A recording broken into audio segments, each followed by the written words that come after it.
महाराष्ट्राच्या राजकारणात अनेक नेते आले गेले, काही काळ चमकले आणि विस्मरणात गेले. पण काही व्यक्तिमत्व अशी असतात की त्यांचं अस्तित्व केवळ पदांपुरतं मर्यादित राहत नाही. त्यांच्या निर्णयांचा, त्यांच्या कामाच्या पद्धतीचा आणि त्यांच्या स्वभावाचा ठसा काळाच्या पटलावर उमटलेला दिसतो. अजित अनंतराव पवार हे अशाच नेत्यांपैकी एक आहेत. त्यांच्या नावाभोवती कायमच चर्चा राहिली. कधी त्यांच्या थेट बोलण्यामुळे, कधी कठोर निर्णयांमुळे, तर कधी सत्ता समीकरणांतील त्यांच्या भूमिकेमुळे. पण या सगळ्यांच्या पलीकडे पाहिलं तर अजित पवार यांचा प्रवास हा ग्रामीण महाराष्ट्राच्या वास्तवातून घडलेला, संघर्षांनी घासलेला आणि जबाबदारीने आकारलेला आहे. 22 जुलै 1959 रोजी अहमदनगर जिल्ह्यातील देवळाली प्रवरा या गावात त्यांचा जन्म झाला. हे गाव केवळ त्यांच्या जन्माची नोंद असलेलं ठिकाण नव्हतं, तर ग्रामीण महाराष्ट्राच्या जगण्याचा अनुभव देणारं वास्तव्य होतं. शेतीवर अवलंबून असलेलं जीवन, पाण्यासाठीची धडपड, निसर्गाच्या लहरीपणावर अवलंबून असलेली शेतकऱ्यांची आशा आणि त्यातून उभी राहणारी जिद्द, हे सगळं त्यांनी लहानपणापासूनच पाहिलं. शेतकरी कुटुंबात वाढताना कष्ट म्हणजे काय, संघर्ष म्हणजे काय आणि व्यवस्थेचा परिणाम सामान्य माणसाच्या आयुष्यावर कसा होतो, हे त्यांच्या मनात नकळत रुजत गेलं. पुढे त्यांच्या राजकीय निर्णयांमागे हीच पार्श्वभूमी ठामपणे उभी राहिली. शरद पवार यांचे भाऊ अनंतराव पवार यांचा मुलगा म्हणून अजित पवार लहानपणापासूनच राजकीय वातावरणात वाढले. घरात राजकारणाविषयी चर्चा होत असत. निवडणुका, धोरणं, सत्तेची गणितं हे सगळं त्यांच्या कानावर पडत असे. पण त्यांनी कधीही केवळ वारशावर समाधान मानलं नाही. आडनाव सत्ता देत नाही, कामच माणसाला उभं करतं. नेतृत्व म्हणजे जबाबदारी घेणे, कठीण निर्णय घेणे, जनतेच्या हितासाठी काम करणे, ही भूमिका त्यांनी सुरुवातीपासूनच मनाशी पक्की केली. नेतृत्व म्हणजे लोकांवर राज्य करणं नाही, तर जबाबदारी स्वीकारणं, कठीण निर्णय घेणं आणि त्या निर्णयांची किंमत मोजण्याची तयारी ठेवणं, हा धडा त्यांनी जवळून पाहिलेल्या राजकारणातून आत्मसात केला. त्यांचं शिक्षण बारामती आणि पुणे येथे झालं. पुणे विद्यापीठातून त्यांनी वाणिज्य शाखेत पदवी प्राप्त केली. कॉलेजच्या काळातच त्यांचा संपर्क संघटनात्मक कामांशी आला. विद्यार्थी चळवळ, सामाजिक उपक्रम, स्थानिक प्रश्नांवर चर्चा, या सगळ्यांतून त्यांच्यातील नेतृत्व आकार घेऊ लागलं. वेळेचं काटेकोर पालन, कामात शिस्त आणि निर्णय घेण्याची सवय, हे गुण याच काळात ठळक झाले.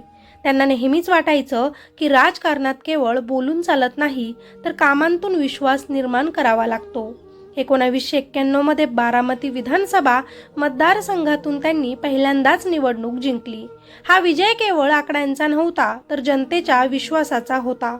बारामती हा त्यांच्या राजकीय प्रवासाचा केंद्रबिंदू ठरला. त्यांनी या मतदारसंघांकडे केवळ राजकीय क्षेत्र म्हणून पाहिलं नाही, तर विकासासाठीची प्रयोगशाळा म्हणून पाहिलं. पाणी व्यवस्थापन, सिंचन योजना, रस्ते, शिक्षण संस्था, सहकारी, साखर कारखाने, औद्योगिक प्रकल्प, या सगळ्या क्षेत्रात त्यांनी सक्रिय भूमिका घेतली. काही निर्णयांवर वाद झाले, टीका झाली, पण दीर्घकालीन गरजांचा विचार करून घेतलेले निर्णय काळाच्या ओघात महत्त्वाचे ठरले, असं त्यांच्या समर्थकांचं मत राहिलं. अजित पवार यांचा एक वेगळाच पैलू म्हणजे त्यांची कामाची गती. बैठक असो, दौरा असो किंवा निर्णय प्रक्रिया, ते वेळेचं बंधन पाळतात. अधिकारी वर्गात त्यांची भीतीही होती आणि आदरही. काम करायचं नसेल तर समोर येऊ नका, हा त्यांचा थेटपणा प्रसिद्ध आहे. पण काम करणाऱ्याला ते पूर्ण पाठिंबा देतात, ही गोष्टही तितकीच खरी आहे. महाराष्ट्राच्या राजकारणात त्यांनी ग्रामीण आणि शहरी विकास यांचा समतोल साधण्याचा प्रयत्न केला. पुणे, मुंबईसारख्या शहरांइतकाच भर त्यांनी ग्रामीण पायाभूत सुविधांवर दिला. शिक्षण संस्था, वैद्यकीय सुविधा, रस्ते, या सगळ्यात त्यांच्या कामाचा ठसा उमटलेला दिसतो. अनेक प्रकल्प वादात सापडले, पण काळानुसार त्यांची गरज मान्य झाली. त्यांचा स्वभाव भावनिक नव्हता, पण संवेदनशील नक्कीच होता. शेतकऱ्यांच्या आत्महत्यांबाबत त्यांनी कठोर निर्णय घेतले. कर्जमाफींसारख्या योजनांमध्ये सहभाग घेतला. टीका झाली, आरोप झाले, पण प्रश्न सोडवण्याचा प्रयत्न थांबला नाही. राजकारणात परिपूर्णता नसते, पण प्रयत्नांची दिशा महत्त्वाची असते, हे त्यांनी दाखवून दिलं. अजित पवार म्हणजे विरोधाभासांचं व्यक्तिमत्व. कडक पण कामसू, थेट पण परिणामकारक, टीकेला सामोरं जाणारं पण निर्णयांवर ठाम. त्यांनी कधी स्वतःला लोकनायक म्हणून रंगवलं नाही, पण त्यांच्या कामांमुळे लोकांनी त्यांना महत्त्व दिलं. सत्ता ही साधन आहे, साध्य नव्हे, ही भूमिका त्यांनी वेळोवेळी कृतीतून दाखवली. अजित पवार यांची ओळख त्यांच्या कामाच्या गतीमुळे वेगळीच ठरली. काम करणाऱ्यांना पाठिंबा आणि टाळाटाळ करणाऱ्यांना थेट शब्द ही त्यांची स्पष्ट भूमिका होती.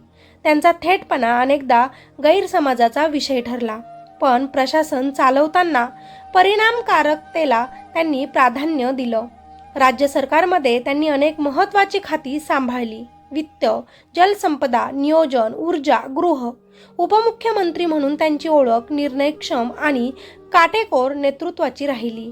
वित्तमंत्री म्हणून त्यांनी आर्थिक शिस्त, विकासाचा वेग आणि पायाभूत सुविधांवर भर दिला. शेतकरी कर्जमाफी, सिंचन प्रकल्प, मोठ्या विकास योजना या सगळ्यांमध्ये त्यांचा सहभाग ठळक राहिला. टीका झाली, विरोध झाला, पण निर्णय घेण्यापासून ते मागे हटले नाहीत. त्यांच्या मते लोकशाहीत टीका अपरिहार्य असते, पण त्यामुळे काम थांबवणं योग्य नाही. सहकार क्षेत्रावर त्यांची पकड हा त्यांच्या राजकारणाचा महत्त्वाचा पैलू ठरला. साखर कारखाने, दूध संघ, सहकारी बँका या संस्थांमधून ग्रामीण अर्थव्यवस्था उभी राहते हे त्यांनी ओळखलं. जलसंपदा विभागात काम करताना धरणं, कालवे, सिंचन योजना यांवर त्यांनी विशेष लक्ष दिलं. पाणी हा राजकीय मुद्दा नसून जीवनाचा प्रश्न आहे, ही भूमिका त्यांनी वारंवार अधोरेखित केली. त्यांचं व्यक्तित्व आयुष्य तुलनेनं शांत राहिलं. पत्नी सुनेत्रा पवार सामाजिक जीवनात सक्रिय आहेत. 2 मुले पार्थ पवार आणि जय पवार. पार्थ पवार राजकारणात सक्रिय असून त्यांनी निवडणूक प्रक्रियेचा अनुभव घेतला आहे. अजित पवार यांनी नेहमीच मुलांना स्वतंत्र ओळख निर्माण करण्याचा सल्ला दिला आणि कुटुंब व राजकारण यांच्यात समतोल राखण्याचा प्रयत्न केला. अजित पवार यांचा प्रवास कधीच सोपा नव्हता. पक्षात्वग्रत मतभेद, सत्ता समीकरणं, निर्णयांवरील वाद या सगळ्यांतून त्यांना जावं लागलं. काही वेळा त्यांच्या भूमिकांमुळे राजकीय उलथापालथ झाली, पण त्यांनी संघर्ष टाळण्याऐवजी त्याला सामोरं जाणं पसंत केलं. त्यांच्या मते राजकारणात परिपूर्णता नसते, पण निर्णय घेण्याचं धैर्य असायलाच हवं.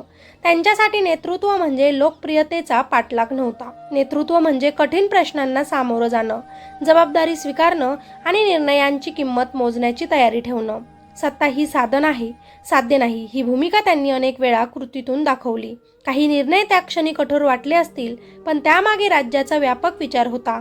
आज त्यांच्या प्रवासाकडे पाहिलं तर लक्षात येतं की हा प्रवास ग्रामीण वास्तवापासून मंत्रालयापर्यंत पोहोचलेला आहे. त्यांच्या कार्यपद्धतीवर मतभेद असू शकतात, पण त्यांच्या प्रभावाकडे दुर्लक्ष करता येत नाही. त्यांनी उभ्या केलेल्या व्यवस्था, घेतलेले निर्णय आणि प्रशासनावर सोडलेला ठसा हा महाराष्ट्राच्या राजकारणाचा अविभाज्य भाग आहे.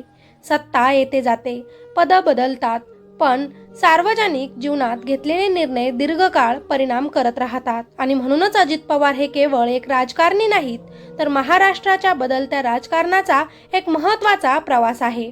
त्यांच्या आयुष्यात टाळ्या कमी आणि टीकाच जास्त मिळाली. प्रशंसनेपेक्षा जबाबदारी जास्त त्यांच्या वाट्याला आली. कठोर शब्द, थेट निर्णय आणि मागे न वळणारा स्वभाव हीच त्यांची ओळख बनली. आणि मग अचानकच एक क्षण, एक विमान अपघात आणि एक शांतता. विमान कोसळलं, ज्यात तेही होते. बातमी आली, दादा गेले. त्या दिवशी महाराष्ट्राने एक नेता गमावला. राजकारणात अनेक चेहरे येतात जातात, पण काही माणसं वादात असूनही नेहमीच इतिहासात राहतात. हा जीवन प्रवास त्यांच्या मृत्यूचा नाही, सत्तेपेक्षा काम मोठं मानणाऱ्या एका माणसाचा आहे. नावापेक्षा निर्णय महत्त्वाचे समजणाऱ्या नेत्याचा आहे. माणूस गेला, पण त्याचे निर्णय आजही जिवंत राहतील. आज या क्षणी केवळ शोक व्यक्त करण्यापेक्षा त्यांच्या आयुष्याकडून शिकणं हीच खरी त्यांना श्रद्धांजली ठरेल. कामाकडे पाठ फिरवू नये, कठीण प्रश्नांना सामोरं जावं आणि सोयीस्कर शांततेपेक्षा सत्याचा कडवटपणा स्वीकारावा, हा धडा त्यांनी दिला. व्यक्ती जाऊ शकते, पण विचार, कार्यशैली आणि जबाबदारीची जाणीव मात्र जिवंत राहते. शब्द थांबतात, पण काम बोलत राहतं. नेते जातात, पण त्यांच्या निर्णयाचा ठसा राहतो आणि इतिहास नेहमीच तो आठवतो. जो कठीण वेळेतही मागे हटला नाही, हीच त्यांच्या कार्याला, त्यांच्या प्रवासाला आणि सार्वजनिक जीवनाला खरी श्रद्धांजली. काही लोक आज बोलताय की त्यांचा घातपात झाला, तर काही पूर्णपणे खचले, तर काहींना अजूनही विश्वासच बसेना की दादा आपल्यातून गेले. तुम्हाला अजितदादासाठी काय बोलावंसं वाटतं? तुमचा या गोष्टीवर विश्वास बसतोय का? खाली कॉमेंटमध्ये नक्कीच त्यांच्यासाठी 2 शब्द लिहा. धन्यवाद. भावपूर्ण श्रद्धांजली.